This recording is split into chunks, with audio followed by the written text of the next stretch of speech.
नमस्कार दोस्तों, आपका बहुत बहुत स्वागत है नॉलेज फॉर क्यूरियस पर। और आज हम हरिवंश राय बच्चन जी द्वारा लिखे गए दोनों चैप्टर्स के क्वेश्चंस एंड आंसर्स को डिस्कस करने वाले हैं। मेरे इतना बोलने पे आप समझ चुके होंगे, क्वेश्चंस एंड आंसर्स यानी हम ऐसा नहीं है कि टिपिकल हिंदी में डिस्कस करेंगे, क्योंकि यार हिंदी को अगर हिंदी में समझाया जाए और इंग्लिश को अगर इंग्लिश में समझाया जाए तो समझाने का ही क्या मतलब रहा।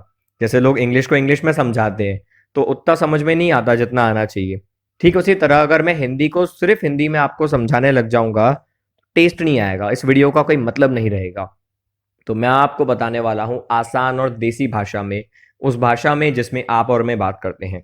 ऑफ कोर्स उस भाषा को हम लोग आंसर में नहीं लिख सकते। देखो यार, मार्क्स ऐसे नहीं मिलते कि आप है ना जो भाषा बोलते हो उसी को लिख दो। यार इंग्लिश के शब्दों का इस्तेमाल करके आप नहीं लिख सकते। पर मैं आपको इतना समझा दूंगा कि आपको रटना ना पड़े, आपको आंसर्स को सिर्फ रीड करना हो और आप अपने मन से इनको लिख पाओ। और अगर रटते भी हो तो भी आप अच्छे से रट पाओ।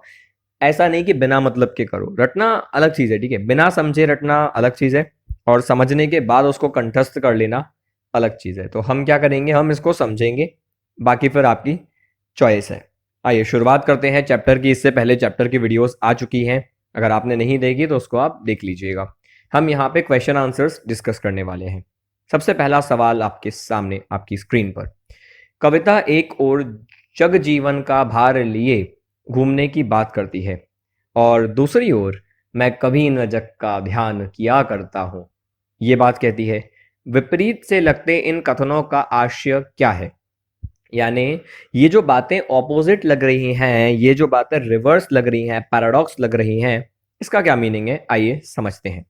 सबसे पहले कवि ने जीवन का आशय जगत से लिया है। मतलब वो जीवन को कह रहे हैं, जगत आसपास की जो दुनिया है, ये सब जो संसार चल रहा है, इसी संसार को हमने कह दिया कि ये हमारी जिंदगी है, जिंदगी चल रही है। इसका मतलब, अर्थात मतलब होता है इसका मतलब, अर्थात वह जगत रूपी जीवन का भार लिए घूमता है। मतलब हमारे जो कवि हैं वो इस जगत रूपी जीवन यानी इस जगत की जो हमारी जो भी लीलाएं चल रही है, जो हमारी जिंदगी चल रही है, दुनियादारी जो चल रही है, उसका वो भार लिए फिरते हैं। कहने का भाव क्या है कि भाई उन्होंने जीवन को जगत का भार मान लिया, यानी वो लाइफ को इस दुनिया की एक रिस्पॉन्सिबिलिटी मानते हैं। एक बहुत फेमस बात कही जाती है, टेक योर रिस्पॉन्सिबिलिटी। तो उन्होंने खुद की जिम्मेदारी ली हुई है और उस जिम्मेदारी को, उस भार यानी उस रिस्पॉन्सिबिलिटी को, जिम्मेदारी को वो अच्छे से निभाते हैं। आपको उर्दू का इस्तेमाल नहीं करना, इंग्लिश का इस्तेमाल नहीं करना, आपको इस्तेमाल करना है सिर्फ हिंदी का, ठीक है। तो जिम्मेदारी या रिस्पॉन्सिबिलिटी आप लिखोगे नहीं, आपको समझाने के लिए मैं ऐसे शब्द बोल रहा हूँ। पेपर में आंसर में उर्दू नहीं चलेगी, इंग्लिश नहीं चलेगी, चलेगी सिर्फ हिंदी। सब्जेक्ट हिंदी है, लिखना वाला जो है वो इस्तेमाल कर सकता है कोई भी शब्द, वो चलेगा, आप नहीं कर सकते। तो को वह स्वयं वहन करता है। तो इस भार को, इस रिस्पॉन्सिबिलिटी को वो आदमी खुद उठाता है, हमारा कवि। वह अपने जीवन के प्रति लापरवाह नहीं है। एक होता है कि आप अपनी लाइफ को छोड़ देते हो, जैसा चल रहा है चलन दो। ऐसे लोग दुनिया में बोझ बन जाते हैं, दूसरों को उनकी फिक्र करना पड़ती है, वो खुद की रिस्पॉन्सिबिलिटी नहीं लेते। कभी ऐसे नहीं है, वो कहते हैं मैं या सेल्फ रिस्पॉन्सिबल हूँ, अपनी रिस्पॉन्सिबिलिटी लेता हूँ। लेकिन वह संसार का ध्यान नहीं करता। इसका क्या मतलब है कि भाई उससे इस बात से कोई मतलब नहीं है कि संसार में या उसमें रहने वाले लोग क्या करते हैं। वो बहुत ज़्यादा ध्यान संसार पे नहीं देते, खुद की रिस्पॉन्सिबिलिटी लेते हैं। जितना करना चाहिए, जितना पैसा कमाना चाहिए, ही इज अर्निंग, ठीक है। जो रिस्पॉन्सिबिलिटीज हैं, जो परिवार के दायित्व हैं, वो निभा रहे हैं, पर बहुत ज़्यादा एंगेज नहीं है, बहुत ज़्यादा उनके पीछे नहीं पड़े हैं। इसीलिए उसने अपनी कविता में कहा है, क्या कहा है अपनी कविता में, कि मैं कभी न जग का ध्यान किया करता हूँ। इसका मतलब क्या है, मैं जग का ध्यान नहीं करता, मैं दुनिया में उतना ज्यादा नहीं खोता, मोह माया में उतना ज्यादा नहीं खोता। अर्थात मुझे इस संसार में कोई या किसी प्रकार का मतलब नहीं है। तो मुझे संसार से कोई मतलब ही नहीं है, अटैचमेंट नहीं है। रिस्पॉन्सिबिलिटी है बट अटैचमेंट नहीं है, अगर शॉर्ट में मैं इसको समराइज करूं। अगला सवाल। जहां पर दाना रहते हैं वहीं नादान भी होते हैं। कवि ने ऐसा क्यों कहा? एक सेंटेंस आई है, एक आया था इस पोयम में हमारी, कि जहां पर है दाना वहीं पर नादान है। इस टाइप का एक लाइन आई थी हमारी पोयम में। इसका क्या मतलब है? देखो, दाना का आश्रय होता है जानकार लोग, जिसका जो चीज़ों को जानते हैं, जो चीज़ों को समझते हैं, इंटेलेक्चुअल लोग, जीनियस लोग। तो कवि ये कहते हैं कि संसार में देखो दोनों तरह के लोग रहते हैं, ज्ञानी और अज्ञानी, समझदार और नासमझ। जो लोग, एक तो वो हैं समझदार जो हर काम को सूझबूझ से करते हैं, वो होते हैं दाना। जैसे पढ़ाई करनी है तो सोच समझ के पढ़ेंगे, अच्छे मार्क्स लेके आएंगे, करियर में क्या करना है, लाइफ में क्या करना है, प्लान करेंगे। कुछ होते हैं जो बिना सोचे विचारे काम करते हैं, वो रैपिड डिसीजंस लेते हैं और बाद में लॉन्ग रन में फंस जाते हैं, या फिर दूसरों के फैसलों पे टिके रहते हैं कि जो पापा ने बोला कर दिया, जो मम्मी ने बोला कर दिया, खुद का कुछ नहीं पता। तो दो तरह के लोग आपको मिलेंगे। तो कवि ने इन दोनों के अंतर बताने के लिए इस लाइन का इस्तेमाल किया था। ये एक है। इसका एक और आप लिख सकते हो मीनिंग, कि कवि ने ये बताने के लिए किया था कि जो ऑपोजिट चीज़ें हैं, यानी गम, खुशी, दाना, नादान, जो भी ऑपोजिट चीज़ें हैं, विपरीत, वो एक साथ ही मिलती है आपको। ऐसा नहीं है कि वह हमेशा आपको अलग अलग करी हुई मिलेगी। आपको अपने हिस्से की खुशी, अपने हिस्से का गम, अपने हिस्से के समझदार लोग और अपने हिस्से के बेवकूफ़ खुद छांटना पड़ते हैं। दो मीनिंग इसके निकल सकते हैं। यहाँ इतना ही लिखा हुआ है, इसका फ्री पीडीएफ भी आपको डिस्क्रिप्शन में मिल जाएगा। फिर मैं और जग और कहाँ का नाता, पंक्ति में और शब्द की विशेषता बताइए। यार इसकी बहुत डिमांड है, इस पे मैंने एक शॉर्ट वीडियो भी बनाई इस चक्कर में। इसमें बड़ा लोग कंफ्यूज हुए थे, लेकिन आप नहीं होगे, आपके लिए ये मैं क्लियर कर रहा हूँ। देखो, इस कविता में कवि ने और शब्द का प्रयोग तीन अर्थों में किया है। ठीक है, इसके तीन मीनिंग निकलने हैं। इस शब्द की अपनी ही विशेषता है, जिसे विशेषण के रूप में प्रयुक्त किया गया है। इसकी अपनी क्वालिटी क्या है कि इसको विशेषण की तरह इस्तेमाल किया है। जैसे जब कवि ने कहा मैं और, तो इसमें क्या है, जो और है उसका मतलब क्या है, वो क्या शो करता है कि मेरा अस्तित्व बिल्कुल अलग है। तो ये मैं और मतलब एंड नहीं है। यहाँ और का मतलब है I am different, I am unique. मैं और, वो कहते नहीं है, ठीक है, वो कहते हैं ना तेरी बात और, एक गाना नहीं आता बॉलीवुड में, मेरी बात और है, तेरी बात और है। वो और का मतलब था अलग, कि मेरी बात अलग है, तेरी बात अलग है। तो और का मतलब होता है अलग। मैं और, इसका मतलब मेरा व्यक्तित्व, मेरा अस्तित्व, जो मेरी आइडेंटिटी है वो अलग है। मैं तो कोई अन्य ही अर्थ विशेष व्यक्ति हूँ, मैं तो कोई अन्य ही अलग विशेष व्यक्ति हूँ। फिर लाइन आई और जग। इसमें क्या मतलब है कि जगत भी कुछ अलग है।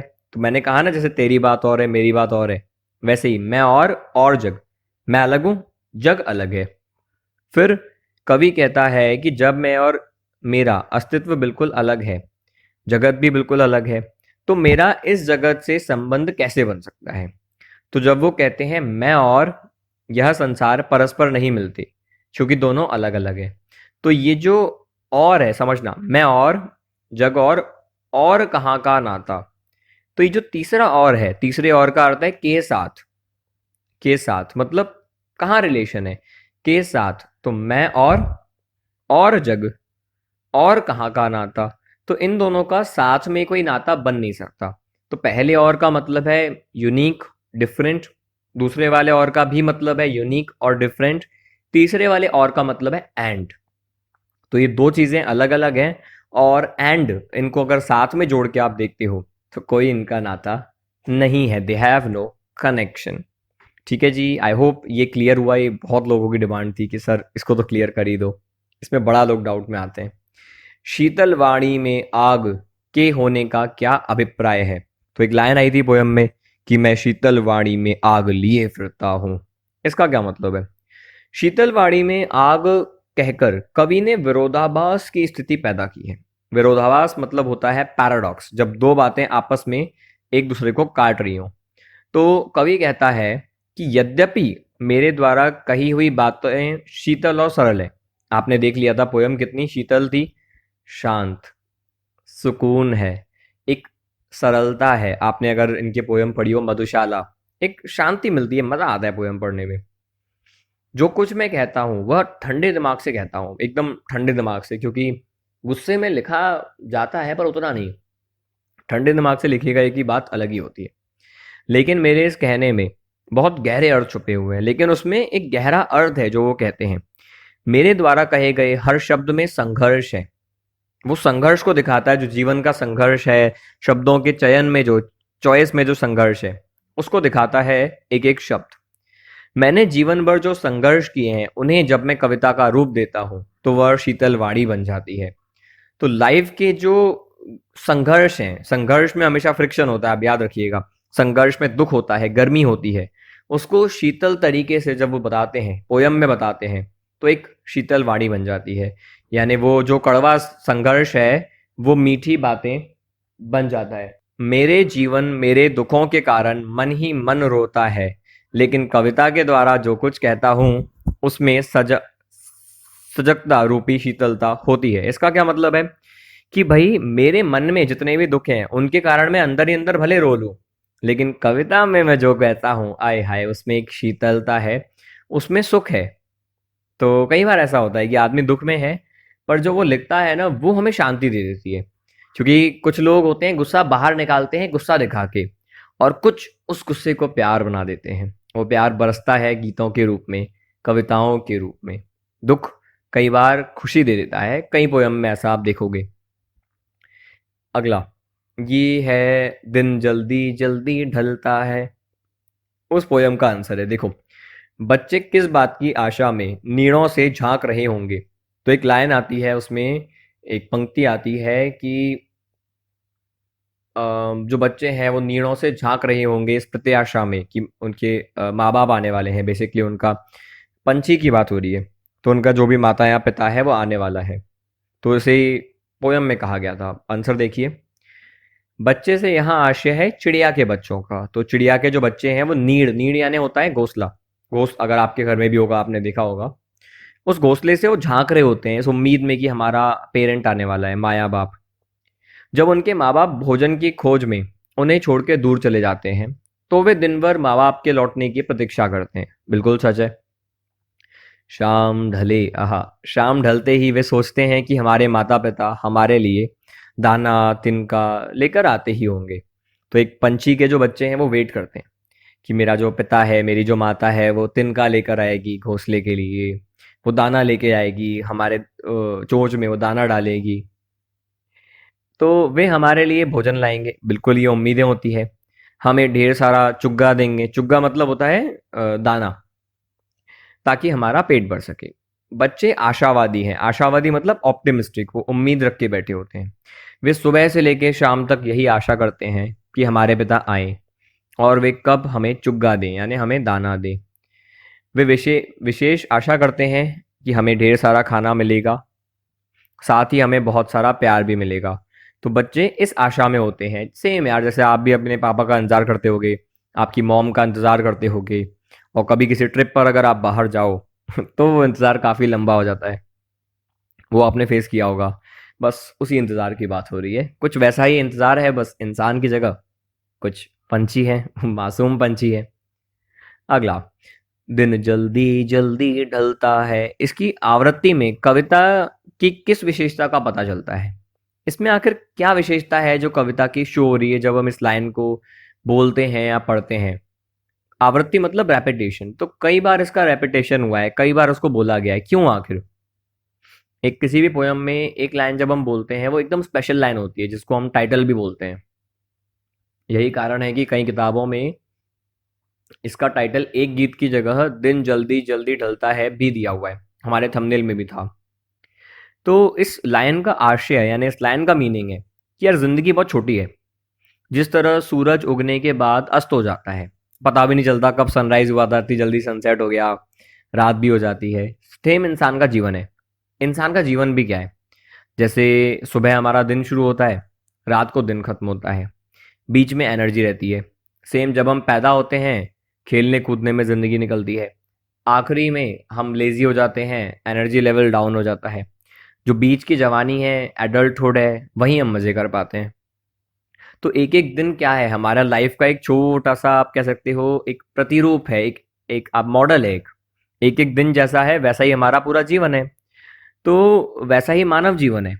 यह जीवन प्रतिक्षण कम हो रहा है भाई, पल पल करके ये जैसे दिन बीत रहा है वैसे ही हमारा जीवन भी बीत रहा है।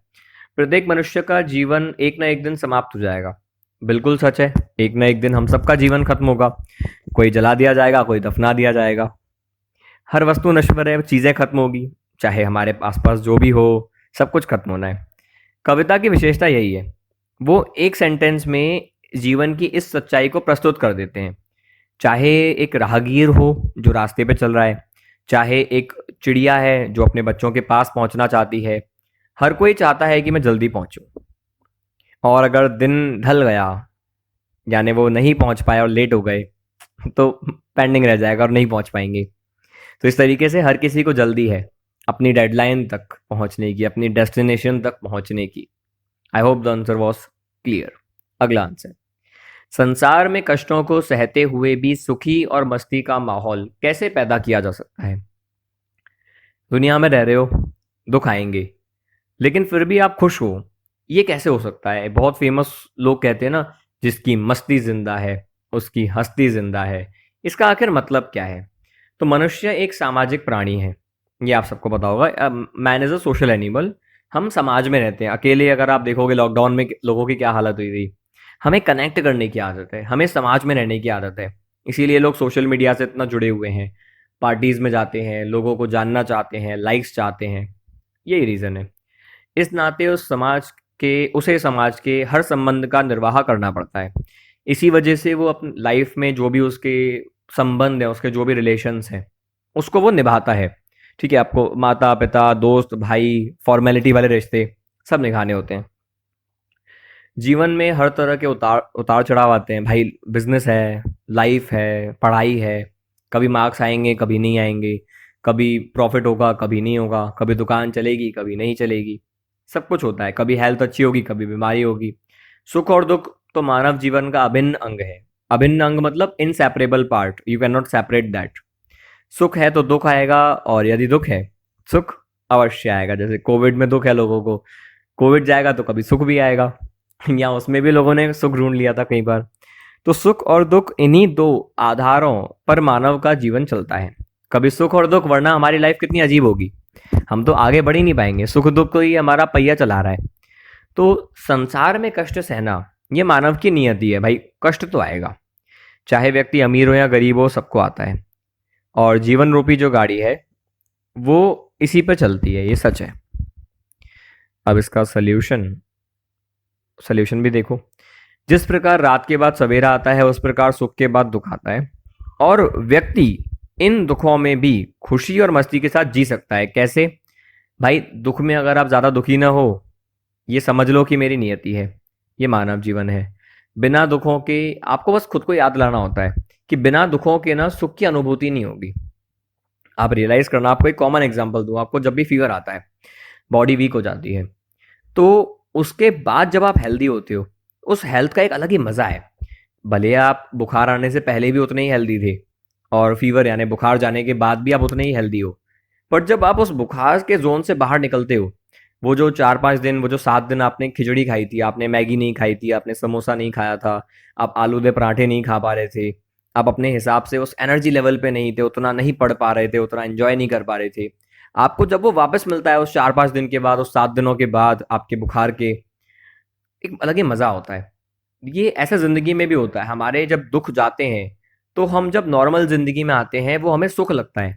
या जब हम किसी चीज को अचीव कर लेते हैं बहुत ज्यादा पेन के बाद, तो हमें सुख महसूस होता है। हमें इस बात को तब याद रखना चाहिए जब दुख आया। इस बात को याद रखो। जैसे वो कहते हैं ना, दुख में सिमरन सब करे, सुख में करे ना कोई। तो दुख में हमें याद रखना चाहिए कि सुख तो आके रहेगा। ठीक है, इसीलिए लोग दुख में होता है कि भगवान को देख रहे होते हैं और सुख में भूल जाते हैं। तो हमें दुख में ये भी याद रखना होगा कि सुख आएगा, उसको तभी इंजॉय कर पाएंगे जब दुख आएगा। और दुख ही सुख की कसौटी है।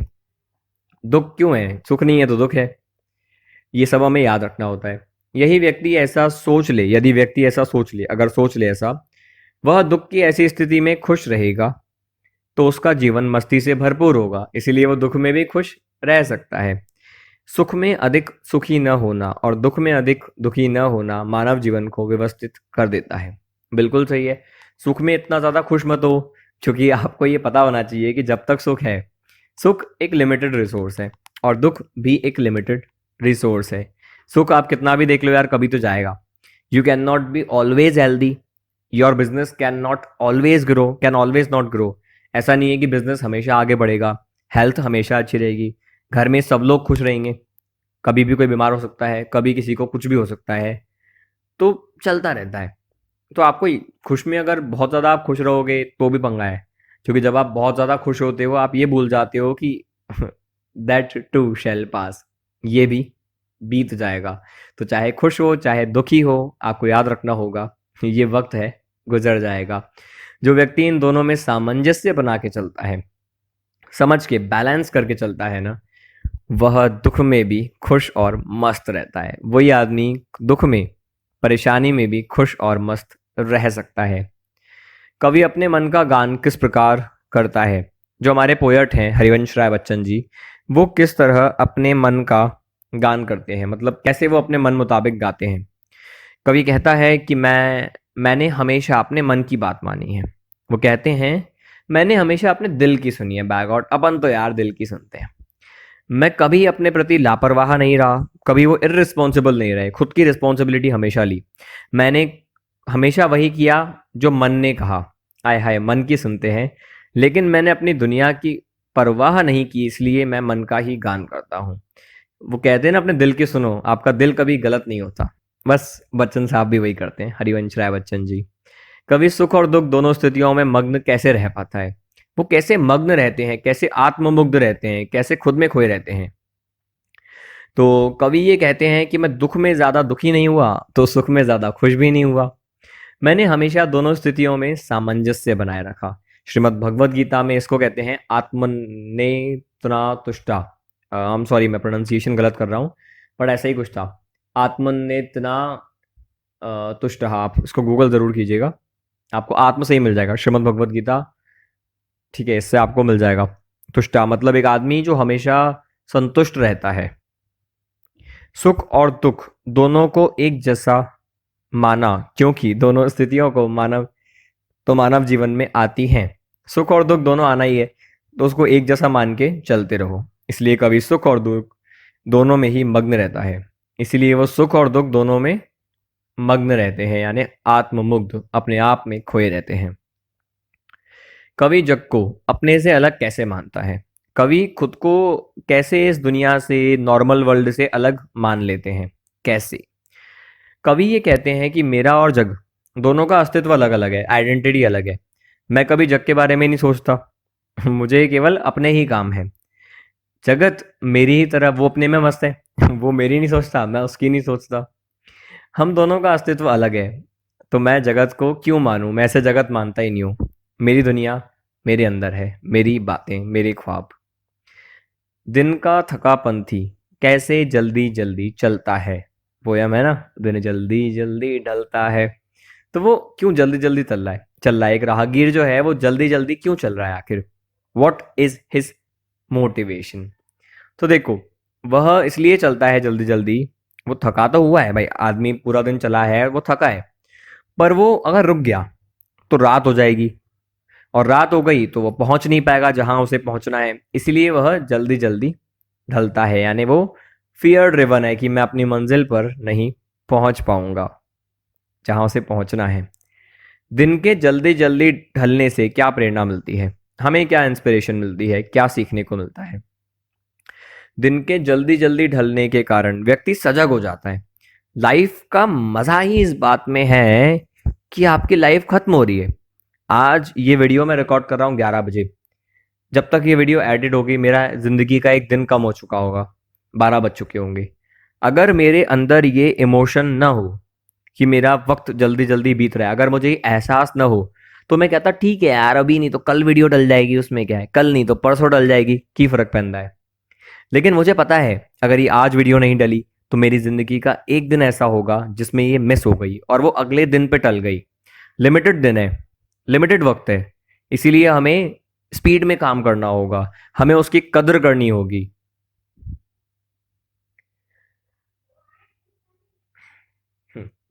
तो वह जल्दी से जल्दी अपनी मंजिल पे पहुंचना चाहता है। वो राहगीर का भी यही हाल है, राहगीर अपनी मंजिल तक पहुंच के ही रहेगा, पहुंचना चाहता है। जल्दी जल्दी ढलने की भावना से होता क्या है? व्यक्ति में स्फूर्ति आती है कि भाई अब काम करना है, अब काम करना है, डेडलाइन से पहले पहुंच के रहूंगा। तभी आप देखो प्राइवेट कंपनीज में कितना डेडलाइन फॉलो होती है। इसी कारण वो हर काम को समय रहते पूरा करता है। इसको बोलते हैं, एक टेक्निक होती है पार्किंसन लॉ, कि आपके पास किसी काम को करने का जितना वक्त है आप उस काम को उतने ही वक्त में करते हो। जैसे मेरा टारगेट है रात को 12 बजे तक ये वीडियो एडिट होकर अपलोड हो जाएगी, मतलब हो जाएगी, क्योंकि मैं उस लिमिट में ये काम कर लूंगा, क्योंकि मेरे दिमाग में वो बैठा हुआ है कि वक्त बीत रहा है। पहली कविता की अलंकार योजना बताइए। तो जो पहली कविता है जो आत्म परिचय, उसमें अलंकार कौन से यूज हुए थे? बड़ा आसान है, अनुप्रास, पुनरुक्ति, उपमा, रूपक, प्रश्न, ऐसे अलंकारों का इस्तेमाल हुआ था। अलंकार थोपे हुए मतलब इस्तेमाल किए हुए प्रतीत नहीं होते। थोपे हुए नहीं, जबरदस्ती नहीं लगाई जाती कि अलंकार आना ही चाहिए। कई बार ऐसा लोग करते हैं कि अलंकार जबरदस्ती घुसाते हैं, शब्द ऐसे ढूंढते हैं कि अलंकार बैठ जाए। तो वो कहते हैं कि देखो, आंसर ये कहता है कि प्रयोग करना जरूरी भी नहीं है। इनके प्रयोग से कविता की सौंदर्य वृद्धि जरूर हुई है, ठीक है, सुंदरता जरूर बढ़ी है, यहाँ पे ये पूर्ण विराम नहीं आएगा, और सुंदर बन गई कविता, वो बात सही है, बट थोपना जरूरी नहीं है बिल्कुल भी। कवि की भाषा शैली के बारे में बताइए। क्या भाषा शैली है कवि की, आखिर इसके बारे में बताइए। अगर हम बात करते हैं इस पोयम की भाषा शैली यानी लैंग्वेज के बारे में, तो जो दोनों ही पोयम्स हमने पढ़ी थी उनकी भाषा बहुत ही सहज, सरल और स्वाभाविक है। यानी बहुत ही सिंपल है, बहुत ही इजी है, और जो फीलिंग्स है उनके हिसाब से है, इमोशंस के हिसाब से है, कोई बहुत कॉम्प्लिकेशन नहीं है, क्योंकि उसमें होना भी नहीं चाहिए। मैसेज सिंपल है तो लैंग्वेज सिंपल है, मैसेज कठिन होता तो लैंग्वेज कठिन कर देते। यद्यपि कहीं कहीं पे संस्कृत निष्ठ शब्दावली है, संस्कृत के शब्दों का प्रयोग हुआ है, पर भाषा कठिन नहीं हुई है। वैसे शब्द हैं जो आप आम बोलचाल में बोलते हो, कोई ऐसा वर्ड नहीं है किंग कर्तव्य मूर्ण, आपको समझ में ही नहीं आएगा कि मैंने क्या कहा, कर्तव्य से भागने वाला, ऐसा भारी शब्द नहीं है, बहुत सिंपल शब्द है। भाषा में भावों की अभिव्यक्ति करने की पूरी क्षमता है। जो भाषा है वो पूरे इमोशंस को बता रही है। गहरे लेवल पे अगर आप देखोगे, कई बार भाषा, अगर आदमी बहुत लो चूज करता है, सिंपल चूज करता है, तो इमोशंस को भाषा बता नहीं पाती, क्योंकि इमोशंस जो है वो है आत्मा, और भाषा जो है वो है शरीर। तो शरीर उतना पावरफुल होना चाहिए कि वो आत्मा को झेल पाए। तो इस केस में जो आत्मा थी यानी जो इमोशंस थे, उसको झेलने के लायक, उसको कंटेन करने के लायक शरीर यानी शब्द बिल्कुल थे। भाषा शैली प्रभावशाली है, इफेक्टिव है, दिल तक जाती है। मैंने बहुत दिनों पहले वो वीडियो बनाई थी, बहुत दिनों पहले समझाया था अपनी लाइव क्लासेस में इस पोयम को, आज तक दिमाग में बैठ गई है। प्रभावशाली है, इमोशंस पे असर डालती है, और कुछ हमें सीखने भी मिलता है पोयम से। देशज विदेशी सभी तरह के शब्दों का प्रयोग किया है, बाहर की भाषा, लोकल लैंग्वेजेस, नॉर्मल हिंदी, सब का प्रयोग किया है। कवि ने किस शैली का प्रयोग किया है, शैली के बारे में अगर हम बात करें, तो जो आत्म परिचय शीर्षक वाली पोयम है उसमें व्यक्तिक वैयक्तिक अर्थात मैं शैली का प्रयोग हुआ है। मैं, जब मैं करके बात करते हैं ना मेरे बारे में, तो इस शैली को हम बोलते हैं वैयक्तिक, व्यक्ति से बनाई ये वर्ड। उसने इस शैली का प्रयोग भावों के अनुकूल एवं सार्थक ढंग से किया है। फीलिंग ही ऐसी थी। पोयम का नाम है आत्म परिचय। मेरे बारे में मैं क्या बोलूं, किसी और से बुलवाऊंगा क्या? नहीं, अपने बारे में तो मैं ऐसे ही बोलूंगा ना, मैं करके, इसीलिए इतना ज्यादा मैं का इस्तेमाल किया गया है। शैली का प्रयोग उन्होंने क्यों किया है? क्योंकि वह पाठकों को अपने बारे में सब कुछ बताना चाहते हैं, दिल खोल के रख देना चाहते हैं। मजा आया होगा आपको। दिन जल्दी जल्दी ढलता है, इसमें कौन से रस हैं? रस के ऊपर भी वीडियो आएगी, जरूर आएगी। कविता में दो रस बहुत है मेन, वात्सल्य और श्रृंगार। इन रसों का प्रयोग क्यों हुआ है? सौंदर्य बढ़ाने के लिए। जब हम बात करते हैं पक्षी की, तो पक्षी के अपने बच्चों के प्रति क्या था? वात्सल्य था, प्रेम था। कवि के प्रेम की कई बार बात हुई है, कि आपको याद होगा अगर इस पोयम में, तो कई बार प्रेम की बात हुई थी कि भाई मेरी जिंदगी में कोई नहीं है जो मेरा इंतजार कर रहा हो, या अब नहीं है जो मेरा इंतजार कर रहा हो, जिसकी वजह से मैं जा पाता जल्दी अपने घर पे। वहां प्रेम दिखाया गया है। तो इस तरीके से उन्होंने रस योजना बहुत अच्छे से इस्तेमाल की है। श्रृंगार मतलब खूबसूरती, तो वो भी दिखाई है काफी हद तक। बाकी रस की वीडियो में इसके बारे में हम और बात जरूर करेंगे। आत्म परिचय। कविता में कवि ने अपने जीवन में किन परस्पर विरोधी बातों का सामंजस्य बिठाने की कोशिश की है? इस पोयम में कैसी है, कौन कौन सी ऐसी चीजें हैं जो आपस में ऑपोजिट है, कॉन्ट्राडिक्टरी है, काटती है, और उसमें कवि जो है वो बैलेंस करना चाहते हैं। देखते हैं। इस कविता में कवि ने अपने जीवन की अनेक विरोधी बातों का सामंजस्य बिठाने की बात की है। बहुत सारी ऐसी चीजें हैं, जैसे संसार की कठिनाइयों से कवि जूझ रहा है, बिल्कुल सही है, वो लाइफ के प्रॉब्लम्स को फेस कर रहे हैं, फिर भी वो कहते हैं मैं जीवन से प्यार करता हूँ। जनरली लाइफ के प्रॉब्लम वाले लोग सुसाइड करना चाहते हैं, जीवन को एंड करना चाहते हैं। एक बहुत फेमस इंग्लिश में पोएट है अलेक्जेंडर पोप, उन्होंने 13 साल की उम्र में लिख दिया था कि मैं जीवन को खत्म करना चाहता हूँ। किसी को यकीन नहीं हुआ था पोयम पढ़ने के बाद कि 13 साल का बच्चा कह रहा है I want to end my life. तो ऐसा कई बार होता है, लेकिन ये कहते हैं जीवन में कठिनाइयां हैं but I love my life. क्यों? आप कमेंट करके बताना क्यों है ऐसा, इसका आंसर मैं पीछे दे चुका हूं। वो संसार की परवाह नहीं करते, क्योंकि संसार सिर्फ उन्हीं का गुणगान करता है जो उनके चहीते हैं। उन्हें संसार अपूर्ण लगता है, वो खुद का संसार लिए फिरते हैं, ठीक है, और वह जीवन का उन्माद व अवसाद एक साथ लिए फिरते हैं, जोश और उदासी दोनों एक साथ लिए फिरते हैं, शीतल वाणी और आग, ठंडक और आग दोनों साथ में लिए फिरते हैं, ठीक है। तो यहां पर अगर आप देखोगे, ये बात अधूरी लग रही है ना, तो यहां पर एक लाइन आपको ऐड करनी थी या मुझे करनी थी, फिर भी वह जीवन से प्यार करता है, ठीक है। वह संसार का या जीवन संसार का भार लिए फिरते हैं, तो वो अपने जीवन का भार लिए फिरते हैं, संसार की जिम्मेदारियां लिए फिरते हैं, पर फिर भी उसमें लगाव नहीं रखती। एक ये बात कॉन्ट्राडिक्ट करती है। शीतल वाणी में आग लिए फिरते हैं, ये बात कॉन्ट्राडिक्ट करती है। तो ये कुछ चीजें हैं जो कॉन्ट्राडिक्ट करती हैं।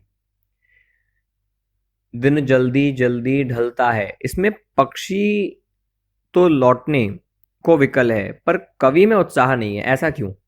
मतलब जब हमने पक्षी की बात की तो हमने ये कहा कि भाई पक्षी तो घर जाना चाहता है जल्दी, पर कवि कहता है यार मेरा मूड नहीं है, ऐसा क्यों? तो जब पक्षी घर लौटने को विकल है मतलब वो बेचैन है घर जाने को, पर कवि में उत्साह नहीं है, एंथुजियाज्म नहीं है, क्यों? क्योंकि पक्षी के घर पे उसके बच्चे उसका इंतजार कर रहे हैं, कवि भाई साहब अकेले हैं, उनका इंतजार करने वाला ही कोई नहीं है, इसीलिए उनका घर जाने का मन ही नहीं है। वो कहते हैं मेरे पैर तो थम जाते हैं, मन ही नहीं होता जाने को। इस लाइन का आशय एक बार स्पष्ट कर दो। मैं और जग और कहाँ का आना था। कवि ये कहते हैं कि मेरा जीवन है अलग, संसार जो है वो अपने ही मोह में खोया हुआ है और इसके बीच में कोई स्वाभाविक संबंध, कोई रिलेशन नहीं है। तो इससे वो ये कहना चाहते हैं कि मैं अपनी भावनाओं के लोक में, अपने इमोशंस की दुनिया में ही जीता हूँ। आत्म परिचय कविता को दृष्टि में रखते हुए कवि के कथन या कथ्य को अपने शब्दों में प्रस्तुत कीजिए। बेसिकली पोयम का आइडिया बताओ इन योर वर्ड्स। तो कवि ने इस कविता में क्या बताया? दुनिया को जानना सरल है किंतु स्वयं को जानना बहुत कठिन है। बिल्कुल सच बात है। दुनिया के बारे में तमाम चीज़ें आप जान लोगे, करंट अफेयर्स पढ़ते होंगे, न्यूज़पेपर पढ़ लोगे, खुद के बारे में जानना यार ये बहुत बड़ा कठिन है। Discovering your self is difficult, discovering the world is easy. समाज में रह के मनुष्य को खट्टे मीठे कड़वे हर तरह के अनुभव होते हैं, सभी तरह के अनुभव होते हैं। समाज से कटकर पर वो रह नहीं सकता। समाज से दूर कहाँ जाओगे? जंगल में जाओगे, वहां भी डिफॉरेस्टेशन करने आ जाएगा आदमी। शासन व्यवस्था चाहे कितना भी कष्ट दे, लेकिन वह उनसे कटकर नहीं रह सकता। वो आप कट नहीं सकते, आप कहाँ तक जाओगे? व्यक्ति की पहचान तभी है जब वो समाज में रहे, पर अपने व्यक्तित्व पर उसका परिवेश ही वास्तव में उसकी पहचान है।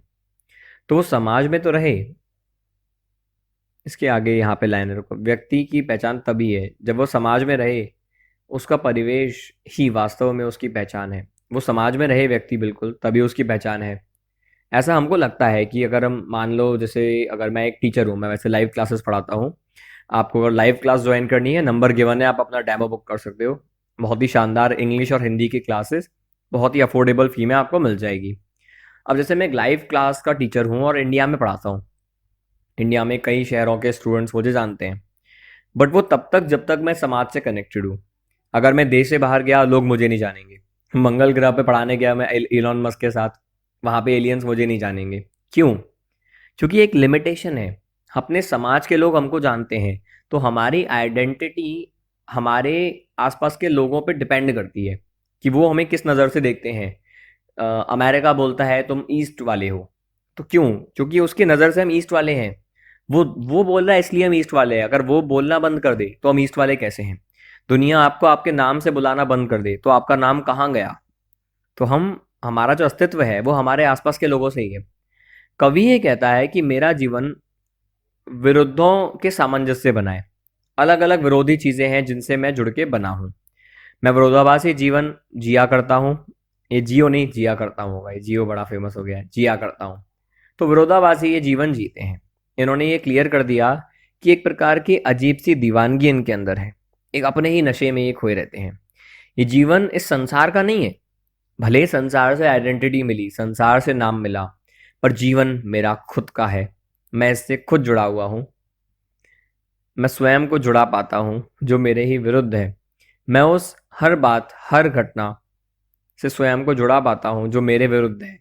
मतलब मेरे खिलाफ जो चीजें हैं मैं उन्हीं से जुड़ा हुआ हूँ। इसको बोलते हैं, जो कॉन्ट्रास्टिंग चीजें हैं, उन कॉन्ट्रास्टिंग चीज़ों में खूबसूरती पा लेना।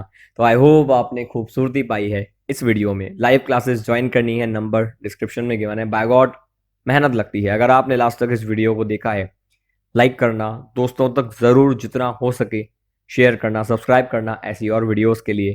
धन्यवाद।